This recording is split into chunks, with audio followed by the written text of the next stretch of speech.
Candida, Candida, Candida. If I had $1 for every time someone asked me a question about Candida, I would probably be a billionaire by now. If you've ever entered the alternative healing sphere, Candida is something that you go through. It's a phase that every single person goes through at some point in their journey. Learning about it, coming to this understanding or conclusion that Candida is the cause of every single thing and everyone has Candida, and Candida is the biggest problem everybody's facing. And then we tend to mature through this and realize, okay, maybe Candida isn't the be all and end all of everything.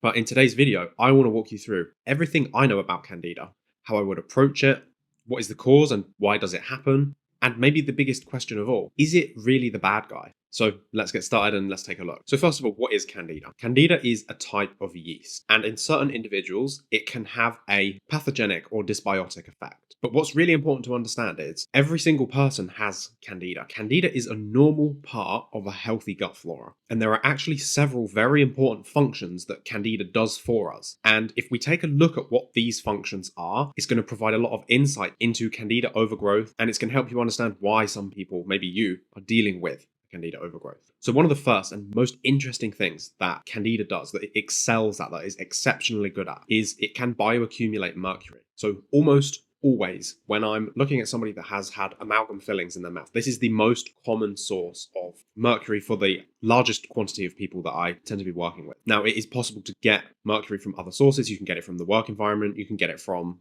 like eating tuna and some of the bigger, like the big fish, tuna, swordfish, those sorts of things. You can also get it in some of the, the pokey things. I can't say the word, but they can add some heavy metals, including things like mercury, to act as an adjuvant. This means it kind of activates, stimulates the immune system because it's a toxic substance. So it triggers the immune system to activate. And if the body has bioaccumulated some of this, Candida can come in to try to help the body out. Now, there are lots of other organisms that can do this, like certain worms and flukes, but Candida is a really common one. And you've probably seen pictures online of like these big stringy Candida biofilms. And the thing that's kind of missing in this is this understanding that these biofilms can bioaccumulate these toxic heavy metals, especially mercury, but I'm sure that it could do the same for other different types of toxic chemicals as well. I've personally just observed this connection between people with mercury problems, mercury toxicity, and Candida being very, very common. So in this case, believe it or not, Candida is actually functioning, surprise, surprise, as a probiotic. It actually is providing a beneficial function to the body. And as you're probably well aware, your body tries to adapt. It is amazing. The body works so hard to try to provide you the highest levels of health and functionality. And sometimes it isn't enough, and you have a chronic disease, you have symptoms, but that doesn't mean that your body isn't trying.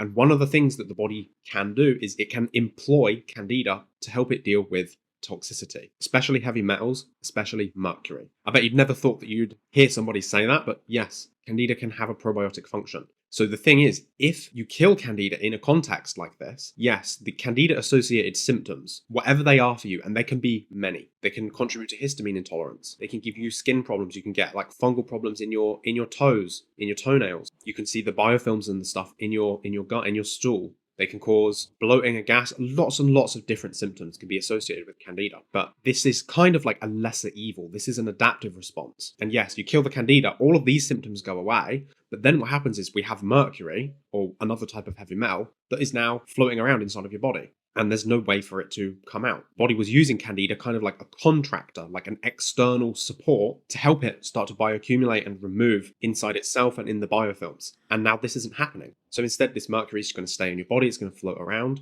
Mercury inside the body has been very well connected to different types of nervous system problems. So multiple sclerosis, things like sensory processing disorders, including like autism, dyslexia, dyspraxia, ADHD, anywhere we have like sensory input coming into the body and the brain isn't able to process it and turn it into like meaningful input. This is a sensory processing disorder. And mercury is very well correlated with these things. And in the long run, if the body continues to bioaccumulate any type of toxicity, it ends in some really disastrous consequences. You'll either see the body just collapse, and then you'll kind of be presented with this multi-systemic dysfunction. So this is like a chronic fatigue syndrome, fibromyalgia, completely bedridden, digestive system shut down, hormones completely dysfunctional, histamine intolerance, MCAS, the whole body just collapses. It just cannot function. Or you'll see the body do an adaptive response where it attempts to accumulate all of this toxicity and package it up into like a little tiny parcel inside of your body. And this can form a tumor or a cyst or like a growth. And there's just like this toxicity that concentrates inside it. It's kind of like a garbage bin. So imagine in your kitchen, every time you do something, every time you make mess, you clean it up, you put it in the bin. That's basically what the body's doing. It's taking all of this toxicity that it doesn't have the ability to remove because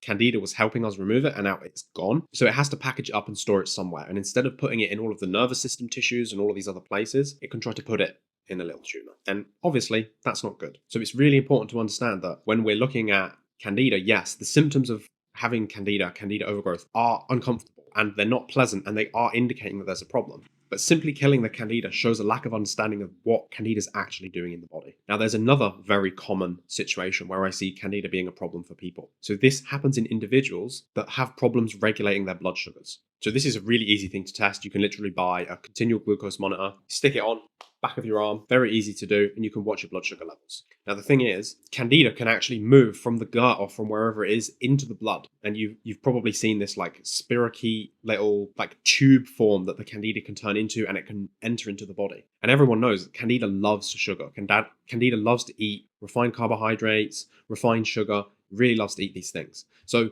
the body is like, oh look, we've got loads of Candida in the gut. Pull it into the blood. Let's bring it into the blood because we can't regulate our blood sugar. So let's get the Candida to come in and eat it instead. So again, Candida, adaptive response. The actual problem here is the blood sugar imbalances. If we can provide the body with more support with the lifestyle, with the diet that we're eating, and we can reduce this blood sugar instability, Candida is not needed as an adaptive response, and therefore it goes away. Now, there is also a portion of individuals who have taken a lot of antibiotics in their life, or they've had other situations that have caused a suppression of their healthy flora. So, for example, living in a moldy, water-damaged building, this is like being on a course of antibiotics 24/7. Every single lung of air that you breathe is full of mycotoxins that have an antibiotic effect in your gut. If this is happening, or if you've taken, I see for most people, it tends to be 5 or more courses within a year. The chance of having Candida or some type of yeast growth in the gut that's moving into a dysbiotic presentation is extremely high. And this is simply because there's space there. And if we kill all the bacteria, antibiotics,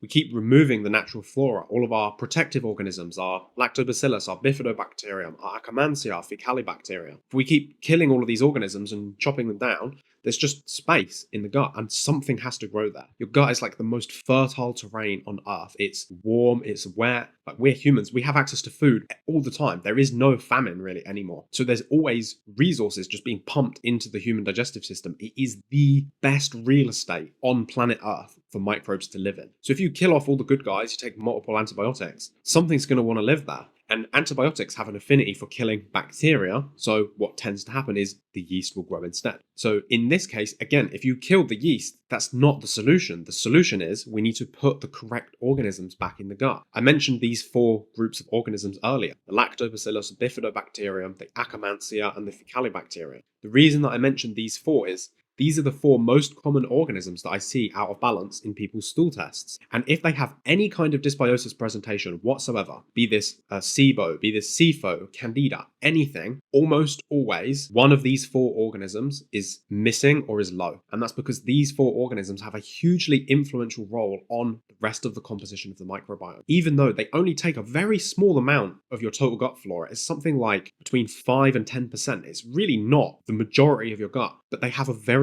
influential role on the rest of your gut microbiome. So instead of just going in and nuking Candida with like diflucan or intracanazole, or even the more like natural options that are still like nuclear bombs to your gut flora, like oil of oregano and allicin from garlic, we don't want to kill more. The reason we got this problem in the first place is we killed all the bacteria. So going in and then killing all of the yeast just doesn't make any sense. Like, let's stop killing it and nurture it and build it like a garden. This analogy of like killing everything is like saying, oh, I'm gonna make a new garden, and what I'm gonna do first of all is I'm gonna throw napalm on it. I'm just gonna burn everything to the ground. That ruins the soil fertility. It makes it harder for the beneficial things, for the roses, for the cucumbers, for all the things you want to grow. You mess the soil up and you make it really, really hard. We don't have to do that. Instead, we just have to put what's missing back in, and those beneficial organisms will they'll crowd out the Candida, they'll feed the immune system, they'll trigger the secretory IgA immune response, And you'll naturally kill Candida by yourself because your body is not stupid. Like, it has tools, it has weapons, it can fight. Your gut flora is directly influenced by your immune system. Your body can control what's happening in your gut. It's not like we need some external agent to directly control it. Look at the majority of healthy people, and they don't need to be doing these things all the time. They don't need to be on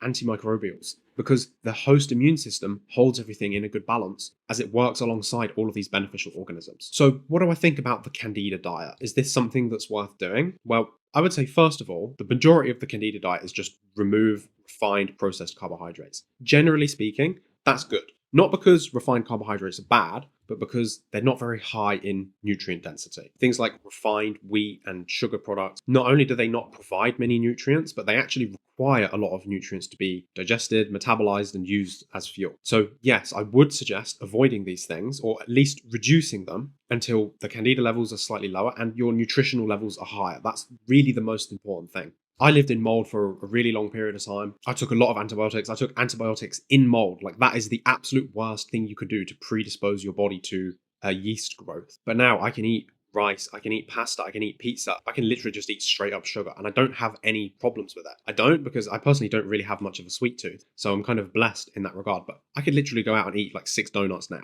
I'd have no symptoms. I'd have no problems whatsoever. Now, I'm not saying you should go out and eat 6 donuts. But my point is, if your diet is literally just processed refined carbohydrates, there's no nutrient density there. I'm actually convinced that a lot of the damage that comes from the more refined diets that we have now is not because these foods are actually bad, but it's because they replace all of the really important foods like the bone broths and meat stocks, the organ meats, the grass-fed animal fats, the different types of fibers and polyphenols in all the different vegetables and fruits that we eat. It's all of these things that are missing that create all of these problems, not just the fact that all of these new processed foods have very high concentrations of sugar and refined carbohydrates. The only caveat to this is that if you can't digest something, your body will employ an organism to break it down, digest it for you. This is very common with SIBO and SIFO. So if your Candida-like symptoms are specifically in the upper part of your small intestine, so this is very commonly like bloating, gas, all of the symptoms associated with leaky gut. So that could be a lot of different things depending on the individual and their gut flora, but it could be histamine problems, joint pain, could be a lot of different things, but most characteristically, it would be a lot of bloating and gas, especially when eating refined carbohydrates. Now, if this is happening to you, it's very likely that you're not digesting your refined carbohydrates very well. One of the easiest things you can do is add a really high quality digestive enzyme. So you want to make sure that it actually has all of the enzymes that you need to break down starch to the last stage of digestion. This means it needs to have amylase and maltase. It has to have maltase as well, because amylase is produced from our pancreas. This is the first stage in starch digestion, but the second stage is maltase. This is produced on the brush border. So this is like inside the intestine. We have these wiggly villi, these protrusions. On the lining of this surface, of this structure in our digestive systems, this is where we produce all of our brush border enzymes. So that includes DAO for those histamine intolerant people, but that also includes maltase. This is the last stage in starch digestion. If you can't digest your starchy carbohydrates, Candida will come to digest it for you because it's really good at breaking down refined carbohydrates. So instead of just nuking it and killing it, maybe see, is this an adaptive response? Because 95 to 99% of the time, it is. So what if you're the 1 to 5% of people that are digesting their food correctly? They are doing everything they can to support detox, and you've been patient with this. And detox, it does take time. If you have a very high level of toxicity in your body, you can do a significant amount of work to reduce the overall toxicity in your body in about a year. It does take really about a year. And you could probably reduce the toxicity by maybe 60 to 80%. If you're doing all the things right, you have all the nutrients that your body needs to do these detoxification processes, you're doing all of these supportive things like fasting and sauna and binders and all of these other things. If you're doing everything perfectly right, you've done it for a year, and Candida is still a problem. And then you do a stool test and your microbiome is looking good. You've got your bifido, you've got your lacto, you've got your Akkermansia, and you've got your fecalibacteria, and you're still having Candida problems. This is when we could look at potentially inhibiting Candida growth. So I wouldn't even start just like taking a whole bunch of things to just blast it out. You want to start gently because you want to use the minimum amount of force necessary to make this shift. One of the first things you could try is take beneficial yeasts. So like Saccharomyces boulardii or a really good high quality kefir. This could either be something that you buy or something that you make.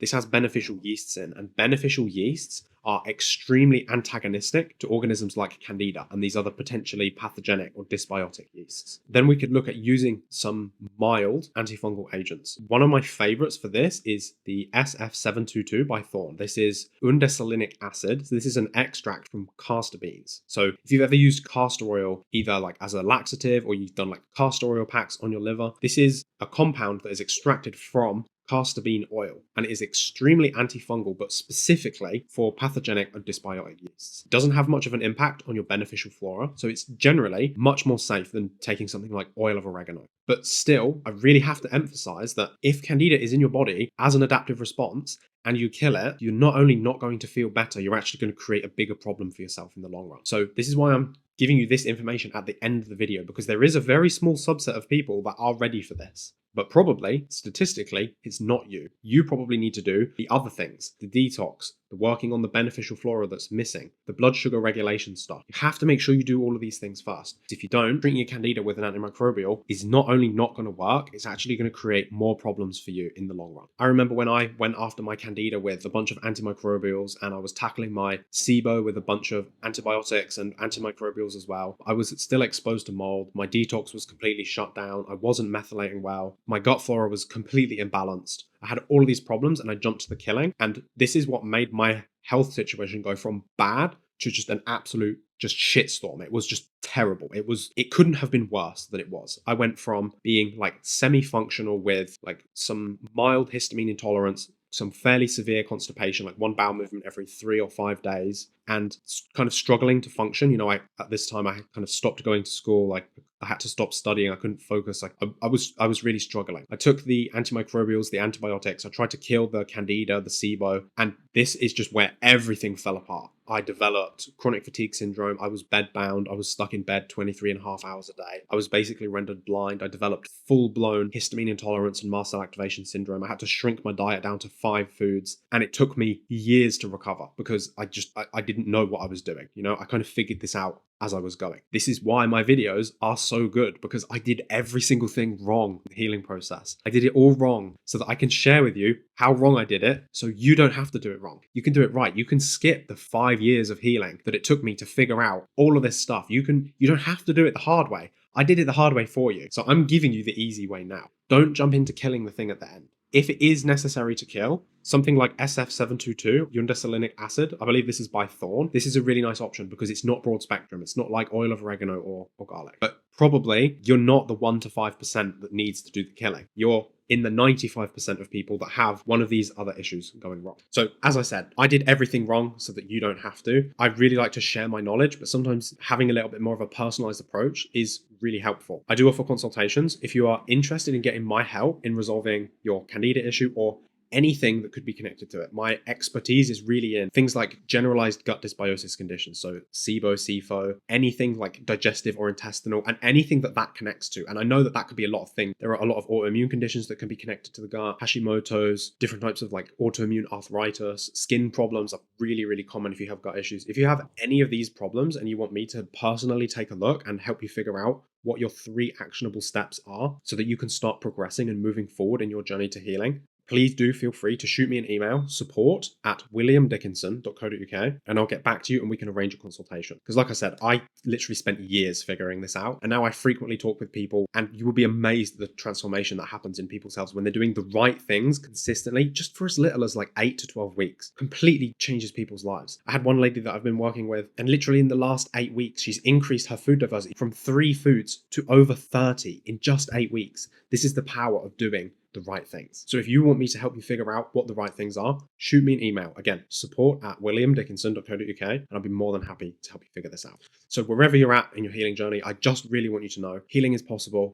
The results are literally probably just around the corner. You just need to be consistent, and you just need to make sure you're doing the right things. And I know that isn't always easy, but you can do it the hard way, like I did. Just keep trying. You will figure it out, or pay me a little bit of money and I'll just shortcut you to the end. I would love to do that. That's literally why I'm here. So if you have any questions, make sure you leave them below. But I hope you really enjoyed the video, and take care. See you in the next one.